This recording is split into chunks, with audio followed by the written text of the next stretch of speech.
Welcome dear students, आप सभी का एक बार फिर से स्वागत है मेरे यूट्यूब चैनल टेस्टी मैथमेटिक्स में। तो आप बने रहिए मेरे साथ मेरे चैनल पर। देखते हैं फिर से एक इंपॉर्टेंट क्वेश्चन जो हमारा ट्राइंगल से रिलेटेड है।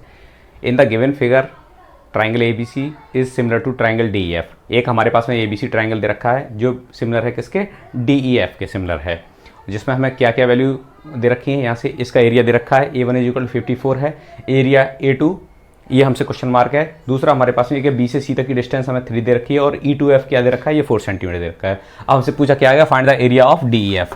जो DEF है ये वाला DEF, इसका एरिया हमसे पूछा गया है। और गिवन क्या है इसमें देखें क्वेश्चन से सॉल्यूशन जब निकालेंगे इसके लिए, triangle ABC similar to triangle DEF, ये गिवन है, ये पॉइंट हमें गिवन है।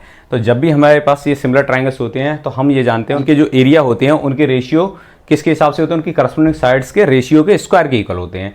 तो अब ये देखेंगे यहाँ से हमें एरिया इसके लिए A1/A2 जब निकालेंगे, A1/A2, A1 इसके लिए है फर्स्ट वाले का, दूसरे का A2 है, ये क्या होते हैं इनकी करस्पॉन्डिंग साइड्स के रेशियो के स्क्वायर के इक्वल होता है। तो यहाँ से B से C तक की अगर हम ये साइड 3 गिवन है तो अगर BC हमारे रेस के लिए करस्पॉन्डिंग कौन सी हो, EF, तो EF गिवन है या नहीं दिया है, EF हमें 4 दे रखी है। तो बिल्कुल हमें दोनों ही करस्पॉन्डिंग साइड्स हमें गिवन है, इसलिए हम क्या लिख सकते हैं इसको BC/EF लिख सकते हैं और इसका स्क्वायर हो गया।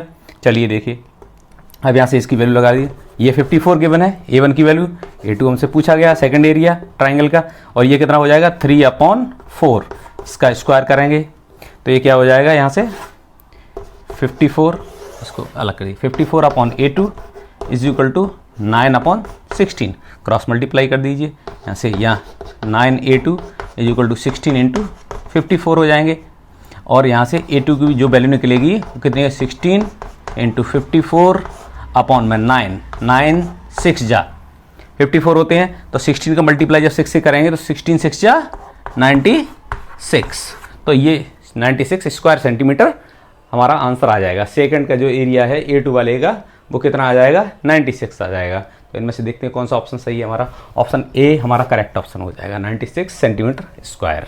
ठीक है, एरिया हमेशा क्या सेंटीमीटर का स्क्वायर सेंटीमीटर लिया होता है या स्क्वायर यूनिट होता है, जो भी यूनिट दे रखी है उसके हिसाब से उसका एरिया निकाल लिया जाता है। ठीक है क्या, दोनों के एरिया का रेशियो किसके बराबर होता है, उनकी करस्पॉन्डिंग साइड्स के रेशियो के स्क्वायर के इक्वल होता है। तो करस्पॉन्डिंग साइड्स ये दे रखी हैं, अगर BC अगर हमें पता है तो उसकी करस्पॉन्डिंग EF हमें जरूर पता होनी चाहिए, तभी हम इस फॉर्मूले को यूज़ कर पाएंगे। ठीक है, और ये दोनों ही ट्राइंगल सिमिलर होने चाहिए, हमारे दोनों ट्राइंगल सिमिलर हैं तभी हम उनके एरिया के रेशियो को इस तरह से लिख पाते हैं, उनकी करस्पॉन्डिंग साइड्स के स्क्वायर के रेशियो के स्क्वायर्स की फॉर्म में। ठीक है, तो बस हमारे पास में 3 वैल्यू हमारे पास गिवन थी, 4th वैल्यू हम ऑटोमेटिकली उसको फाइंड आउट कर लेंगे क्रॉस मल्टीप्लाई करके, तो 96 आ गया।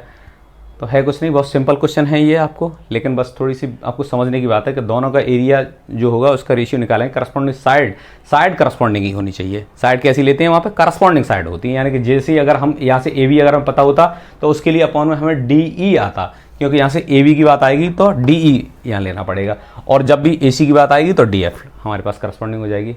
ठीक है, तो हमें करस्पॉन्डिंग साइड्स पता होनी चाहिए। ठीक है, तो हम उसमें 4 वैल्यूज़ होती हैं हमारे पास में, यहाँ से कोई भी अगर हमें 3 पता है तो ऑटोमेटिक हम 4th की वैल्यू फाइंड आउट कर सकते हैं। ठीक है, तो 96 इसके लिए हो जाएगा आंसर। A2 का जो second area option A correct option हो जाएगा हमारा DF के लिए। ओके, अगर अच्छा लगता है आपको हमारा जो भी अब टीचिंग है तो आप like, subscribe and share. Thank you.